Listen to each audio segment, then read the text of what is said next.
You're welcome. You're welcome. Welcome. Good morning and welcome to Citizens Advice in Chard. Welcome. Welcome. Welcome. Welcome.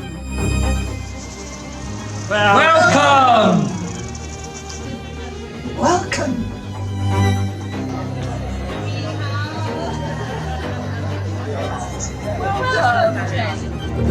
Welcome. Good morning and welcome to Forefront Church.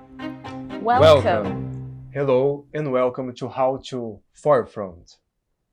This is a series of 5 short videos designed for people who have just joined Forefront Community Church, people who are thinking of joining, or anyone else who is interested in us and our work in the community. This first episode looks at our membership and how we live church as a temple, a body, and a team.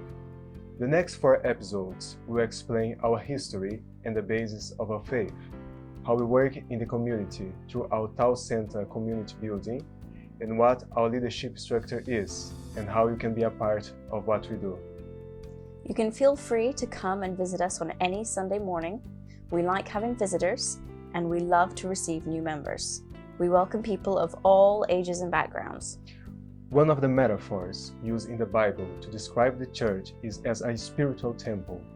The Apostle Peter, in his first letter, says, "You also, like living stones, are being built into a temple of the Spirit." Each of us is like a stone used in a structure where God lives. In the Old Testament, we learn that the blocks for Solomon's great temple were prepared at the quarry, far from the temple site, so the peace of the temple site would not be disturbed. That suggests that God is busy working on all sorts of people, chiseling and shaping them as He wants them to be, then bringing us together as living stones to build His church. Let's hear from some of our members about how God was working in their lives and how they found their way to Forefront.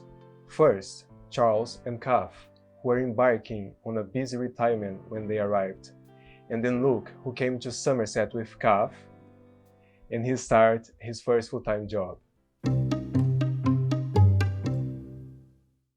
Charles was preparing for retirement from the clergy in the Anglican Church, and we were looking for a place to live.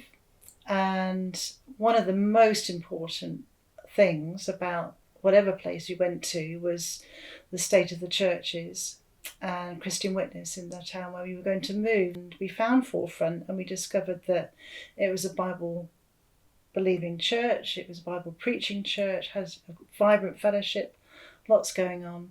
And we felt that it would be right for us both to serve and be ministered to as well. We had a wonderful welcome.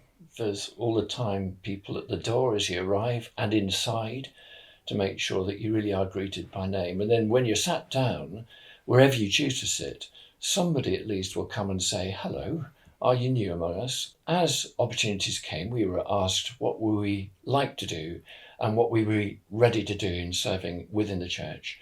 And as we got involved, then that led to us becoming much more in relationship with friends. You're all different, we're different, and we just make our way into the family quickly or gradually, depending on who we are. Finding a good church was a massive priority for us. And my wife, Kath, saw a poster with information about the coffee afternoon that Forefront were doing. And she went to that while I went to work. And came back full of praise for this local church and was adamant that we should try it.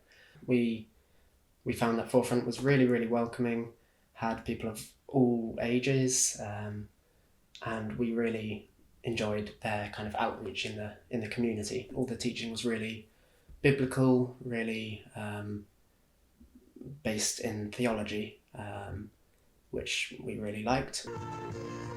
After a few weeks of coming, I think, we kind of decided it was the right place for us at the time,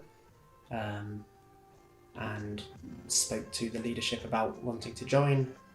So a couple of the leadership team came over to our flat one evening, had a drink with us and kind of asked us some questions about our faith, what we wanted from a church, and gave us the opportunity to ask them similar questions. We were introduced at the front of church to everyone. We shared a bit about ourselves, and then we were in.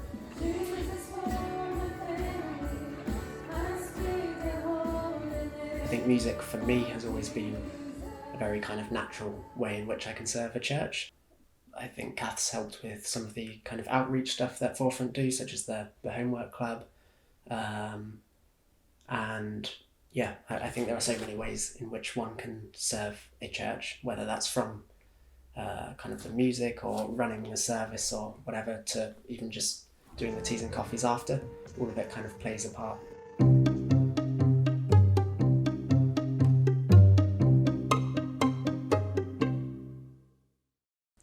As Luke suggested there, once we, living stones, have been brought to the church, we have to be fitted into place. Another metaphor the Bible used to describe this is that we are a body. The Apostle Paul tells the Corinthians church, "Now you are the body of Christ, and each one of you is a part of it." In that same letter, in chapter 12 of 1 Corinthians, he explains that all the members have different jobs, like eyes and ears and feet, but that all are important and equally valuable. And he says, "In fact, God has placed the parts in the body, every one of them, just as he wanted them to be."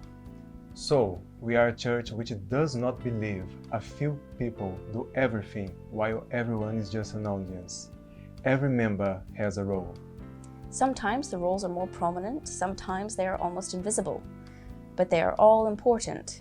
Here is Pete, who leads our sound team, to talk about his experience of this most practical job.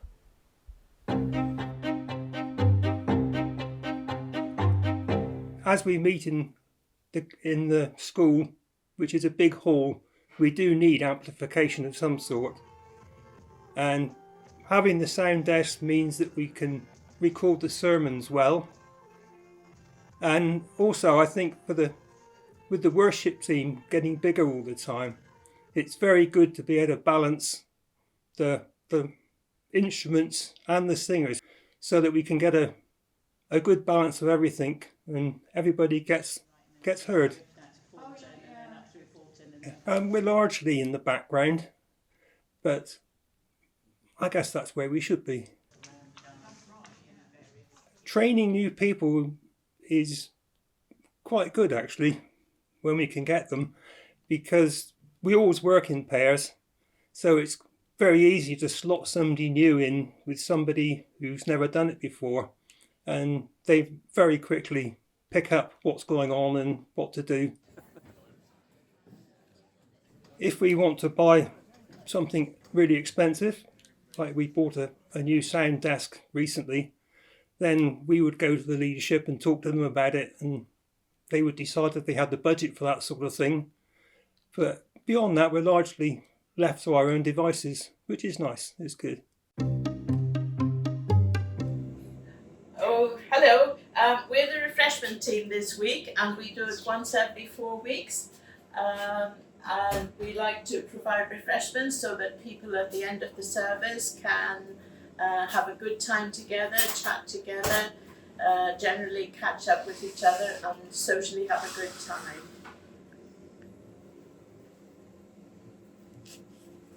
Prayer is another role that can be quite hidden, but is vital.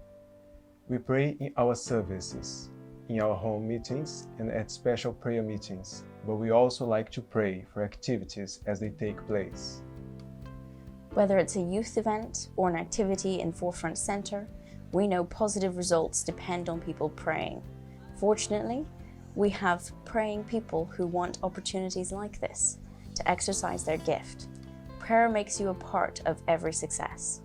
From prayer to refreshments, to the sound team, to the leadership, we try to operate in teams. Jesus set a pattern by calling a team of disciples.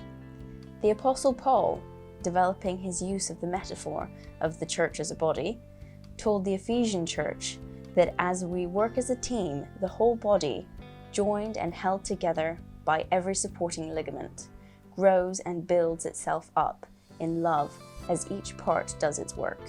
It's encouraging to work together, as the writer of Ecclesiastes poetically said, "Two are better than one, because they have a good return for their labor.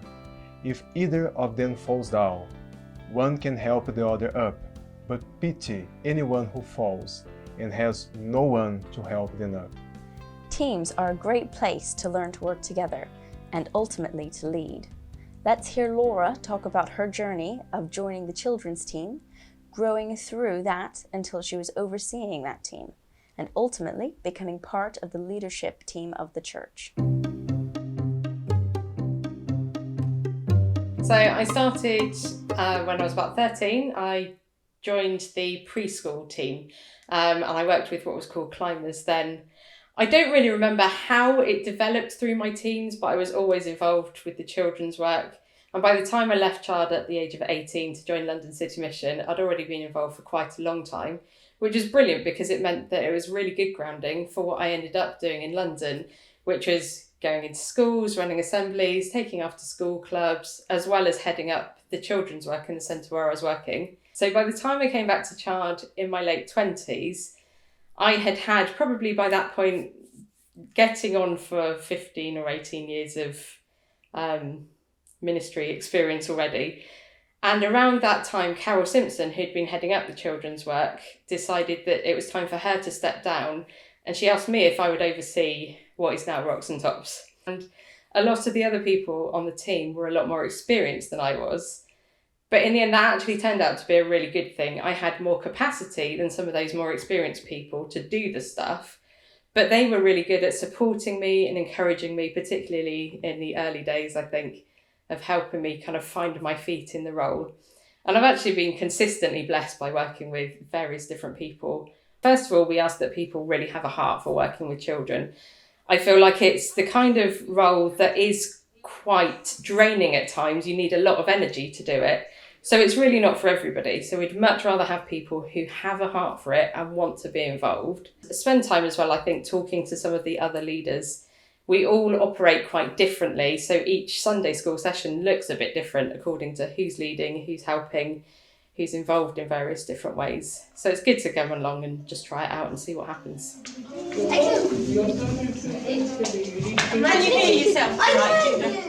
When I was invited to join the leadership team, I'm guessing that they possibly looked at some of my history of working with the children's teams as an area of leadership that I had done well, I suppose.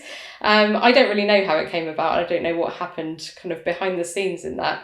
But I do feel like a lot of the experience that I gained with working with children's teams has helped me to kind of form my role in the leadership team as well. We hope you have enjoyed this first part of our video series and meeting a few of our members. Join us for our second episode where we look at the historical origins of the church, our faith, and the way we try to live it out. Goodbye.